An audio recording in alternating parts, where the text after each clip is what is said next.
Hello student, Uttarbanga বিশ্ববিদ্যালয়ের আন্ডারে 6 semester DSC history যাদের রয়েছে, আজকের ভিডিওটি তাদের জন্য গুরুত্বপূর্ণ হতে চলেছে।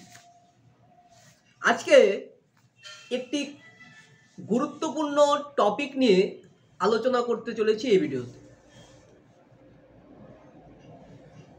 ম্যানরের কৃষকদের কি কি কর দিতে হতো, ম্যানরের কৃষকদের কি কি কর দিতে হতো, এটি তোমাদের খুব গুরুত্বপূর্ণ একটি প্রশ্ন। সামন্ত প্রভু এবং খ্রিস্টান গির্জা উভয়েই কৃষকদের থেকে বিভিন্ন কর আদায় করত।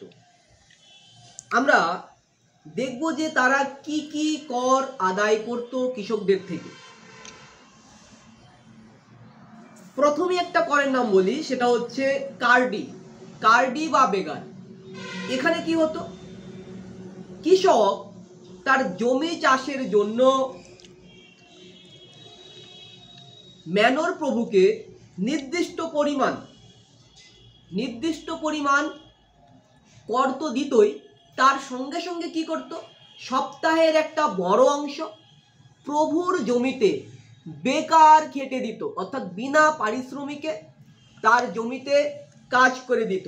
এবং যদি কোনো কারণবশত ফসলের ক্ষয়ক্ষতি হতো, কৃষক নিজের জমি ছেড়ে প্রভুর জমির ফসল বাঁচাতে ব্যস্ত থাকতো, অর্থাৎ তাকে আগে প্রভুর জমির ফসলকে বাঁচাতে হবে। এই যে প্রথাটা ছিল বা করটা ছিল, এটাকে বলা হতো কার্ডি বা বেগার। আরেকটা কর ছিল যেটাকে বলা হতো বানালিতে, অর্থাৎ কৃষকরা গম চাষ করত।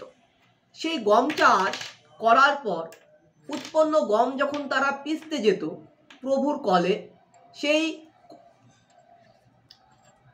সেই গম পিষতে গেলে তাদেরকে প্রভুর বাড়িতে তাদের চুল্লিতে রুটি সেকে দিয়ে আসতে হতো, এবং গম পেশার জন্য একটা নির্দিষ্ট পরিমাণ কর তাদেরকে দিতে হতো। এছাড়াও তারা শিবাজ ও টাইলে নামে দুই প্রকার কর সংগ্রহ করত। কৃষকদের থেকে মাথা পিছু এক ধরনের কর সংগ্রহ করত, যেটাকে বলা হতো শিবাজ, এবং সম্পত্তির নামে এক প্রকার কর আদায় করত, সেটাকে বলা হতো টাইলে। এর পাশাপাশি এই প্রভুরা ব্যবসা করত। কিরকম ব্যবসা? লবণের ব্যবসা, একচেটিয়া লবণের ব্যবসা করত, যে সমস্ত কৃষকদের লবণ তার থেকেই কিনতে হবে, এবং তৎসঙ্গে বছরের একটি নির্দিষ্ট সময়ে নির্দিষ্ট পরিমাণ মদ কিনতে হবে, অর্থাৎ প্রত্যেককেই নির্দিষ্ট পরিমাণে একটা মদ কিনতেই হবে। কেউ মদ খেলেও কিনতে হবে, না খেলেও কিনতে হবে।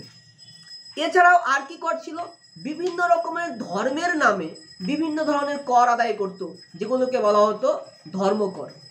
আর শুধু এসবেই ছিল না, যারা রাস্তাঘাট ব্যবহার করত, প্রত্যেকেই রাস্তাঘাট ব্যবহার করত, সেই রাস্তাঘাট ব্যবহারের জন্য, জল ব্যবহারের জন্য, জাতাকল ব্যবহারের জন্য, চুল্লি ব্যবহারের জন্য, এসবের জন্য কর দিতে হতো।